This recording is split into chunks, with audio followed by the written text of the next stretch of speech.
Hi, and welcome to our on-demand video for new applicants to IES. My name is Jackie Buckley. I'm at the National Center for Special Education Research, and I'm joined with Elizabeth Albro, who is the Associate Commissioner of Teaching and Learning in the National Center for Education Research. And the purpose of this video is to provide tips for first-time applicants to IES.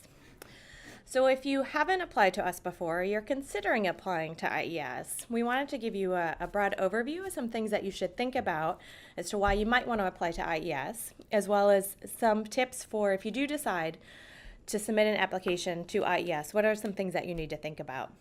What we also want to note, however, is that you should watch the series of on-demand videos that IES has available to you. In particular, you should watch the basic overview video. The information that is in the basic overview is complementary to what we present here, and we're not going to go into great detail regarding specific funding opportunities this year. That information is contained in that basic overview video, as well as additional videos on various topics and application process and things like that we will have on our website.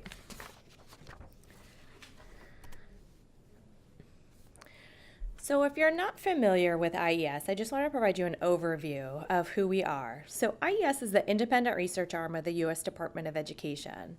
We're nonpartisan. We provide scientific evidence on which to ground education practice and policy.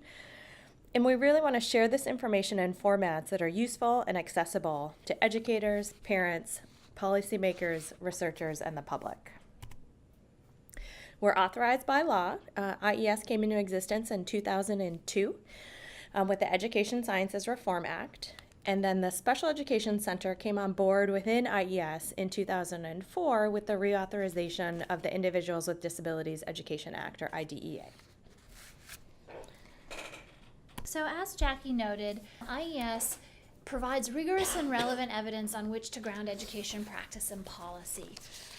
We are charged with sharing this information broadly. What we want to do is seek to identify what works and what doesn't and why. And we have this overarching goal to improve educational outcomes for all students, particularly those at risk for failure for whatever reason that may be. In the Institute, we have an infrastructure that has been created. So we have 4 centers, and we'll talk about those in just a second. But one of the ways we like to think about the work that we do is we talk about going from research to practice and back again. So you'll see that the 4 pillars that support our bridge begin with the data that's collected by the National Center for Education Statistics, through the research and evaluation support that we provide in our research and evaluation centers. We also provide substantive training in methodology for researchers and for students. We create standards that apply to education research regardless of where it's taking place. And then we provide support for the use of data and research in school contexts through the regional educational laboratories and through our research partnerships. On a more formal level, this is the organizational structure of IES. We're led by a director who receives advice and consultation from a National Board for Education Sciences. We also have a standards and review office that oversees the scientific peer review process for IES grant applications and IES reports. You see on the bottom there are 4 centers within IES. And Liz had mentioned some information about these centers earlier. So the Education Statistics Center, which collects data related to education. The Evaluation Center, which does conduct large-scale evaluations of education programs. But it's the 2 centers highlighted in blue that are important for you to be aware of. The National Center for Education Research and the National Center for Special Education Research are the 2 grant-making centers within IES. The numbers that you see below refer to our CFDA numbers, and 305 is the identifier for NCER, or the Education Research Center, and 324 is the identifier for the Special Education Research Center. So how does IES operate?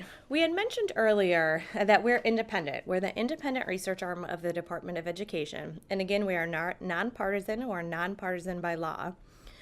The awards that we make are driven primarily by scientific merit, which is determined by our peer review process. One important aspect to IES program officers is that we are available as a resource to you throughout the process, from idea generation through application preparation and for consultation during the revise and resubmit process.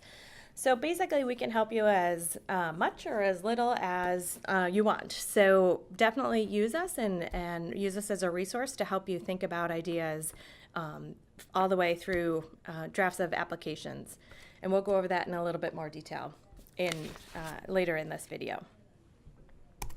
So why would you apply to IES? So if you've thought of us, or if you haven't thought of us, hopefully you are thinking of us now. So what would make you apply to IES? If you're interested in working in schools or other authentic education settings, certainly consider applying to IES. If you're interested in improving student education outcomes, and if you're committed to sharing your research findings with education practitioners. So really, if you want to improve student outcomes, you're working in education environments, and you're really interested in disseminating your work, not only in scientific venues, but also to practitioners, to key stakeholders in education, IES is certainly an agency that you should consider. So what makes us different from other funding programs within the Department of Education? One big one is that our grant funds are to cover research and not program support. So if you're interested in developing a new program or funding for a particular education program, IES is not the agency for you. It has to be a research study related to a particular program, perhaps, or an intervention. What also makes us different is, as we say, a good application is a good application. We don't have priorities or competitive preferences that result in extra points for applicants. Other programs and certainly other agencies may have competitive priorities, so if you address your application to a particular priority, you'll get extra points or bonus points that might give you a leg up in that review process, but we don't operate that way. Like we say, a good application, it doesn't matter what particular topic or what area of research you're applying to.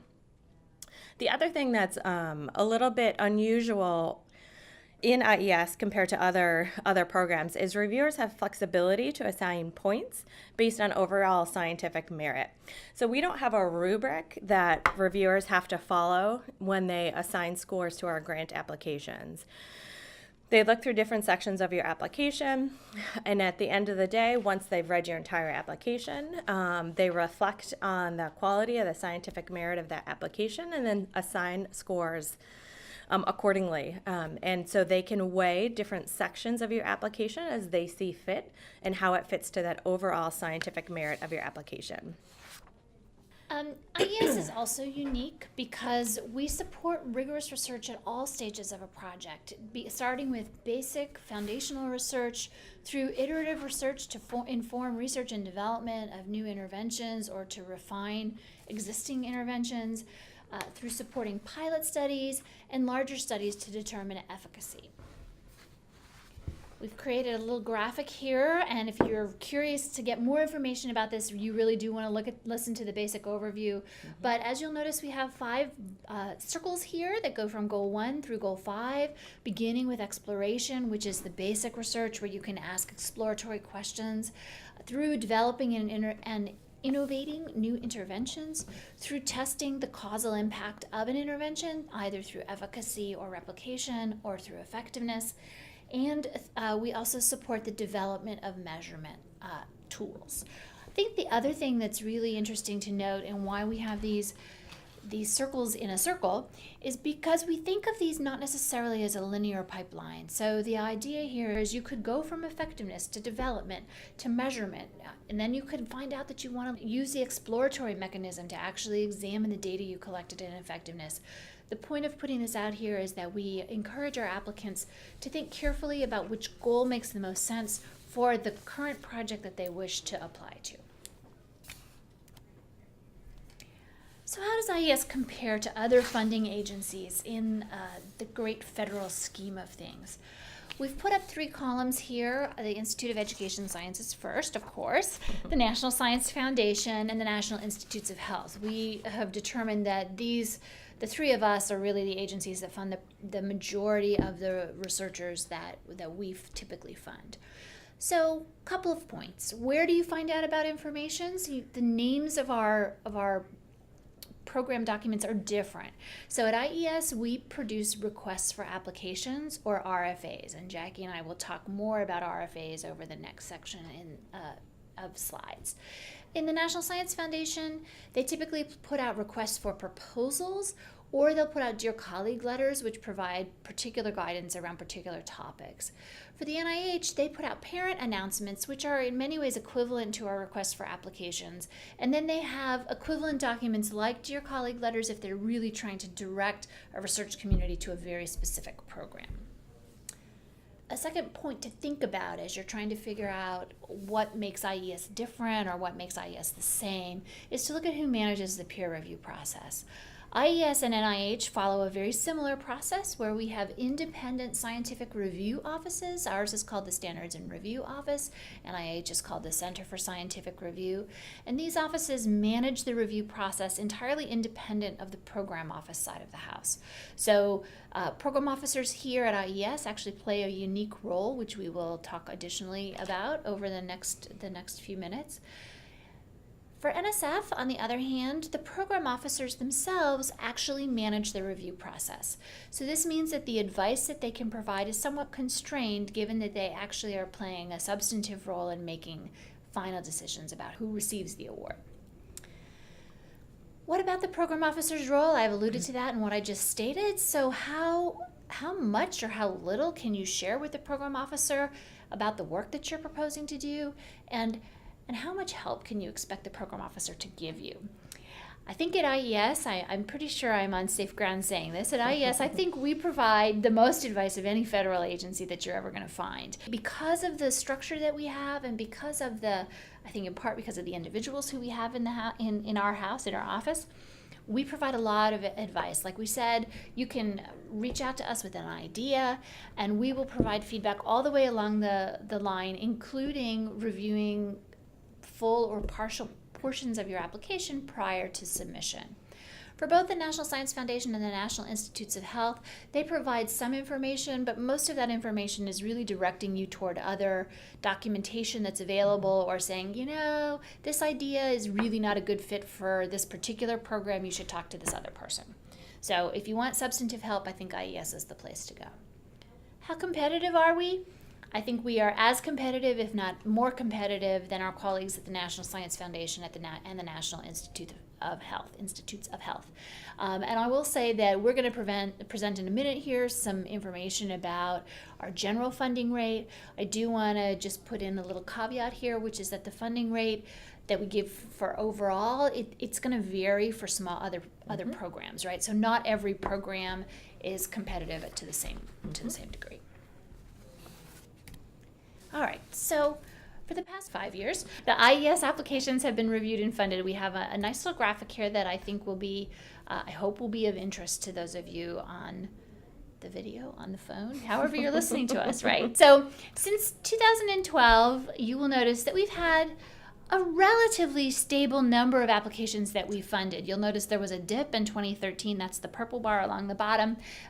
You guys might remember there was a thing called sequestration, which happened in 2013, which affected availability of funds across the federal government, and it meant that we were unable to fund the number of awards that we typically would have. But what you will also notice is that the funding line along the top shows that there has actually been a decrease in the number of applications that we have received. One could argue that that is a bad thing, suggesting that why aren't people applying to IES? Is it because it's too competitive? We actually believe that the reason that we see what I would call perhaps a leveling off in terms of the number of applications that we're receiving is that applications that were just inappropriate, perhaps applicants who had applied to other programs in ed and misunderstood the type of work that we supported, have realized that IES is not an appropriate funding home, and so have moved to other more appropriate offices. So our funding rate, the percentages typically hover somewhere around 11 to 14% typically. Again, it's going to vary year to year, and it will vary competition to competition, but we're certainly in line with the National Science Foundation and the National Institutes of Health in terms of our competitiveness. So the request for applications is your go-to document. It is the first thing that you should download or the first thing you should review when you are considering putting in an application to the Institute. It is your guide. It will take you from, like a program officer, it will give you information from the get-go in terms of thinking about what ideas you might want to generate, all the way through how you need to prepare the application, where you need to submit it. It's also important for you to review it because the request for application is what reviewers are expected to refer to as they're evaluating your application for its scientific merit. So what is in each request for application? And as Liz said, this is an extremely important document for you to become intimately familiar with because it does contain a great deal of information that will help you with your application. One, we provide an overview of that particular competition and general requirements for that competition. And those may vary slightly depending on the competition, and so you need to pay careful attention to those, as well as topic requirements. And the topics are areas of research to which you would apply. It is a field-initiated endeavor, but we do constrain in some ways the types of research or the topic that you can focus on. They're very broadly written, though, so we are the Department of Education. You'll see things like reading, writing, math, science, as well as social and behavioral outcomes, etc. But when you see requirement, a requirement is something that you must address or you must meet that requirement in your application or you will not move forward to the peer review process. So those requirements are things that you really need to pay attention to. You remember the circles and the goals are the types of projects that we fund. We detail out all of those research goals in the request for application as well. We include in there competition regulations and the review criteria, the general review criteria that that reviewers will look at. And so you should be aware of those. We also provide a great deal of information about preparing your application and submitting your application. So how are our RFAs different from some of the other agencies, maybe the RFPs or the other things that Liz had mentioned, comparing us to other agencies? One is we provide a great deal of detail in our RFAs, much more so than most other agencies. And again, we spell out those requirements, which I mentioned, that you must meet to move forward to the peer review process. But we also spend a great deal of time listing out recommendations for strong applications. So based on the years since we've been in existence, listening to peer reviewers on the peer review panel talk about what makes a quality application, what we bring to the table thinking about what makes a quality application for IES. We detail all of those recommendations out for you in the RFA, so if you address those, we strongly recommend that you address those recommendations, which will improve the overall quality and the strength of your application. The application submission process information is included in the RFA. It's not a separate document, and so all the information that you need is in the one document if you download that RFA. And everyone applying to IES needs to be familiar with either 305A, if you remember that was the National Center for Education Research, or 324A, which is the National Center for Special Education Research, even if you don't intend to apply under that competition. Right, and the reason for that is that the information that we include in our RFAs is really foundational to everything else that we do. So, for example, if you look at our Research and Development Center competitions or our new network competitions, you'll find that there's language there that refers back to the research goals that you might apply under. And that information is detailed quite elaborately. I was trying to come up with a good adjective. There's lots of information included about those goals in A, but we don't repeat them in every single RFA, in part because we don't want there to be multiple sources that you have to look at. So the A documents really do provide you with that foundational information. The other thing I think is that's really important here goes back to the second bullet point where we talk about how the application submission process information is also included in the RFA. Sometimes I think applicants think, well, I'm the PI, I should read the RFA, and then I should send my sponsored projects person to a separate document. For IES, that's actually not true, and I want to encourage you, as soon as you decide that you're going to apply to the Institute, share this information with the team that's supporting you at your sponsored projects office, because the information they need is included here in this document. Another part of the RFAs that I think is a little bit different than other RFAs or other RFPs that you're going to find is that we have an explicit call for planning for dissemination at the outset. So what this means is that it's insufficient to say, I'm going to disseminate my findings through peer-reviewed scholarly articles, and maybe I'll do some presentations to practitioner conferences. What we really expect to see is a detailed plan in Appendix A of every application that you submit that says, okay, here's the information I expect to generate from this project, and here's how I'm going to get it into the hands of the people who need it. Not just my fellow scholars, but the folks who are on the front lines, if you will, with students, with teachers, if it's a professional development program. And one of the things we've learned is that you really need to think about it at the outset, because having a good dissemination plan requires money, and it requires that you've actually pulled the correct individuals into your project at the get-go. The other part of this dissemination effort that you'll see throughout every single request for application that we put forward is that we have 2 public access requirements, which are aligned with federal-wide requirements.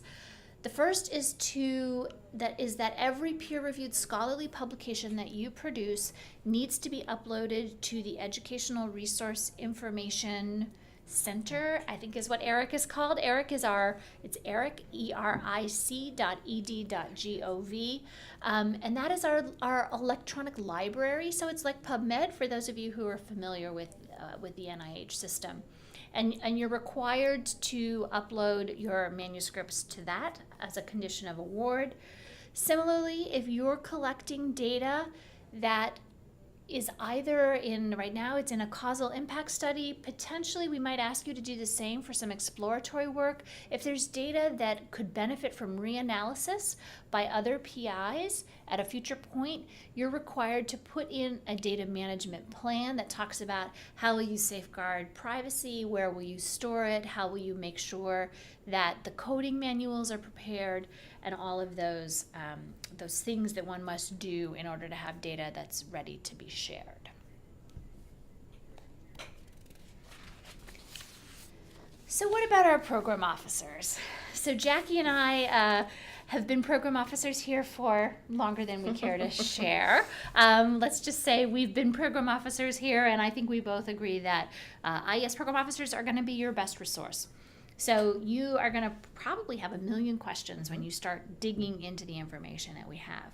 We're going to encourage you to spend a little bit more time digging before you immediately reach out to a program officer, but please do make sure that you reach out. We have a couple of structured ways to ensure that there are opportunities to connect. First is that if you submit a letter of intent, and for every single one of our requests for applications, we have a letter of intent date. Please note that that letter of intent is optional. It's not required, and so it's not like if you miss that deadline, then you can't apply. However, if you do submit a letter of intent, it will go to the program officer who is responsible for the portfolio of research under which you are submitting, and that individual will reach out to you via email to say, hey, I looked at your letter. I'd like to schedule a call to talk more with you about it, or here's some feedback that I have over email. So it's to your benefit to submit a letter of intent. The second thing that we've mentioned a couple of times, and when I do this type of a presentation in public, people often, I can see their eyes and they just get really big. Like, are you serious? But program officers will review draft applications given that we receive the drafts with sufficient time. One of the things that most of our staff do is they'll say, look, I need applications to be received, or draft applications to be received, say by 3 weeks prior to the deadline date. In part, that's because there's no point in us giving you feedback if you don't have time to make edits and then get it to your sponsored projects team so that they can submit it on time. And finally, one of the things I didn't mention when we shared the graphics and those figures in our 11 to 14%, is that the rate for awards being made for resubmissions tends to be substantially higher.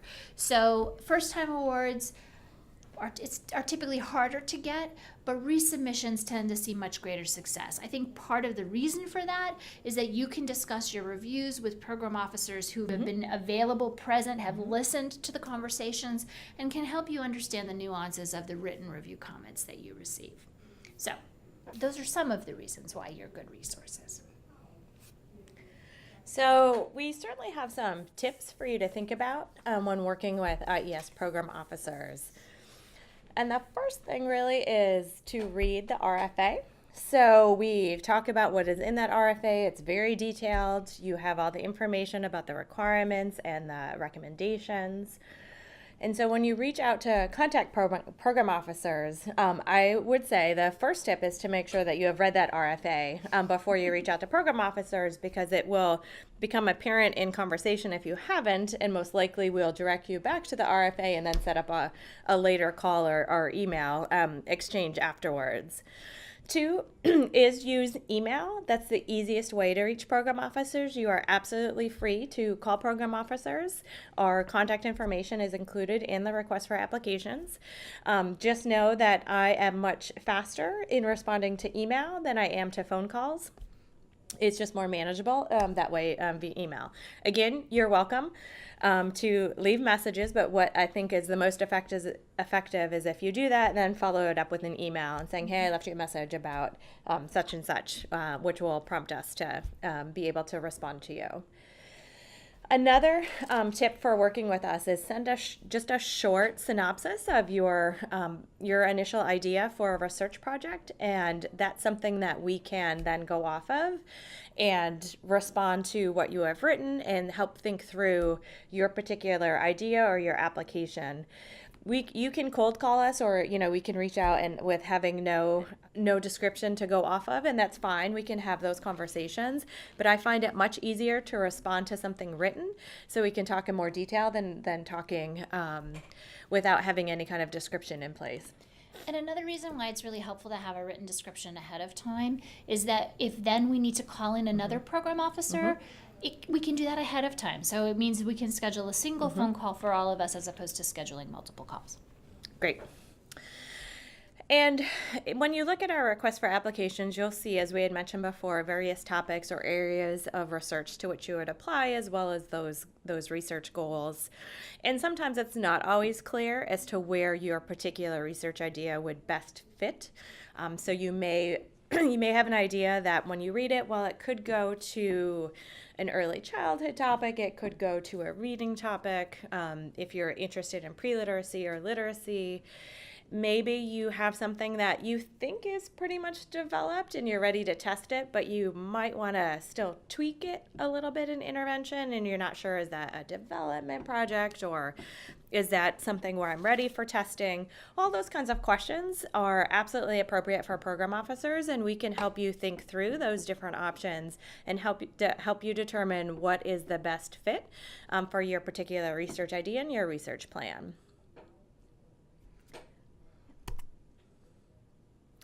So what is the IES peer review process? And this, we'll go over it briefly. There is a little more information in some of the other on-demand videos that we have, like the basic overview that we had mentioned before.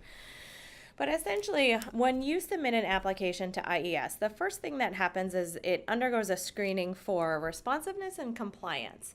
So I had mentioned those requirements in the request for applications. And so it'll be a quick screen to make sure that you're responsive to those basic requirements for the request for applications. And compliance refers to making sure that you have all the parts of the application that need to be there. So some appendices, for example, are required appendices. So we'll check to make sure that you actually did include that appendix in your application. And then this is where our standards and review office really takes over, and they arrange the peer reviewers, they assign applications, and they oversee that whole process. So if your application is determined to be responsive and compliant, then it will move forward in the peer review process. And then our Standards and Review Office assigns your application to reviewers, depending on the type of grant that you're proposing, the complexity, et cetera. Usually you'll have at least 2 reviewers. Sometimes, again, depending on the application, 3 reviewers or more, depending on your particular situation. But 2 to 3 reviewers is standard. And they make those assignments based on your particular, the area of expertise that's needed to review your application. If you have unique methodological requirements, you need someone with unique methodological skills. They try and find reviewers who have the expertise that is going to be needed to be able to review the scientific merit of your application. So that is the other reason that it, even though they're not required, when you submit a letter of intent, and we become aware of if you have any unique needs, if you're in a kind of a niche research topic that might require a particular area of expertise, and if you give us a heads up on that in the letter of intent, that helps with the review process, and we can give that information to our Standards and Review Office. So once reviewers read your application, they write a written review independently for your application. And once all those reviews come in, the Standards and Review Office summarizes all those scores across your 2 or 3 reviewers. And all the applications are rank ordered, and we have what we refer to as a triage process. So only the most competitive applications move forward in the next step of the peer review process to our panel reviews. So if you have an application that is triaged, meaning you don't move forward in the peer review process, you will get all those written reviews from your reviewer. So you will have access to those detailed reviews. What you won't get is a score. Only those applications that move on to the panel reviews get scored. The panel reviews consist of 15, 12, 17, depending on the number of applications and the topic area, etc. We have standing panels at the Institute that review applications. So for those panels, as I say, we have standing review panels. So there are some panels that exist every panel review. And on the next slide, we'll talk about who our panel reviewers are.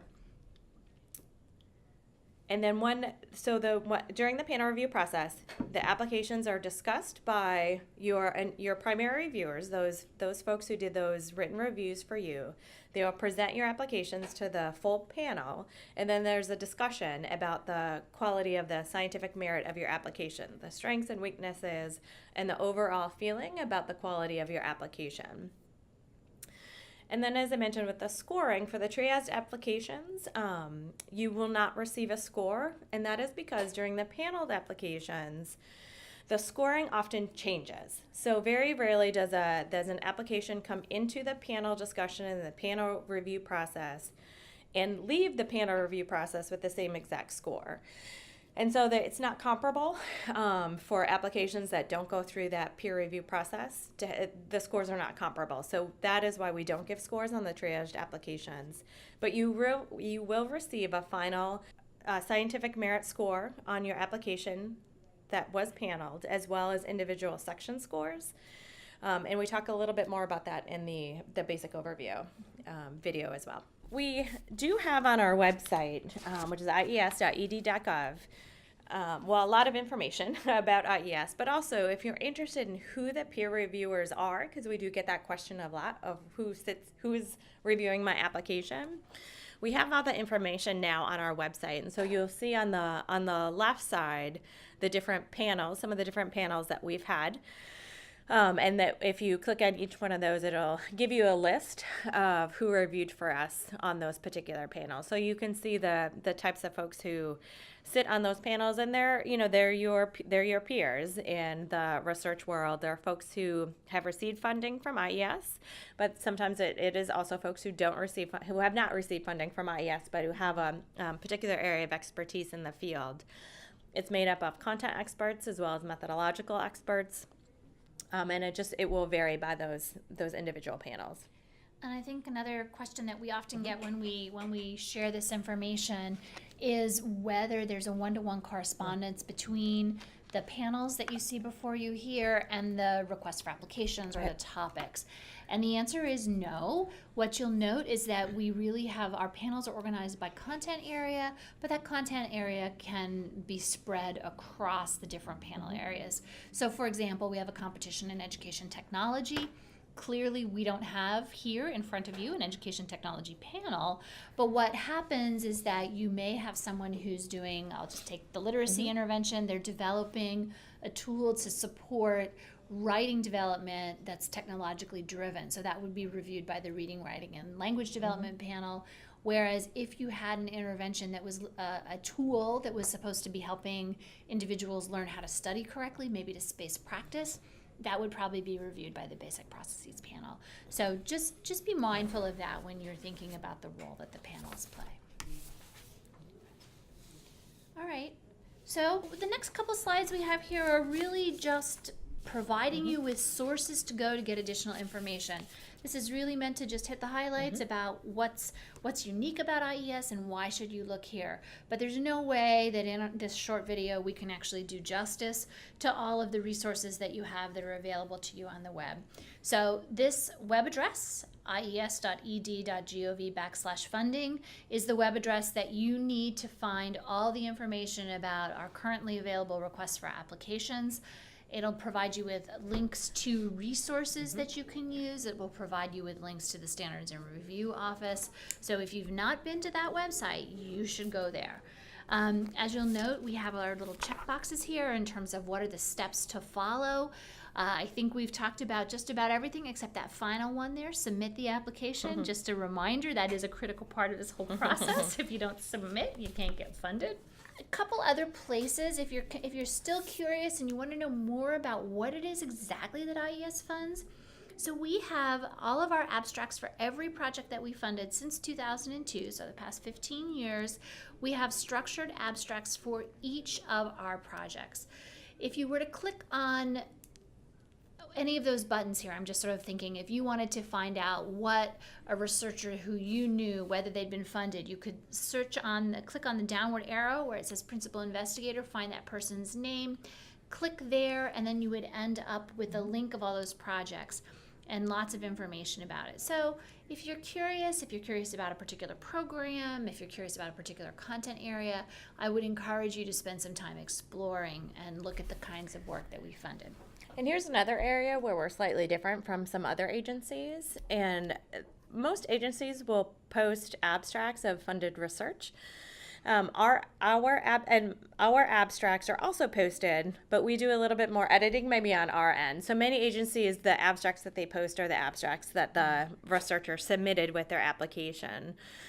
So we have what we call structured abstracts on our website, which give a little bit more detail about the application or about that funded grant for you.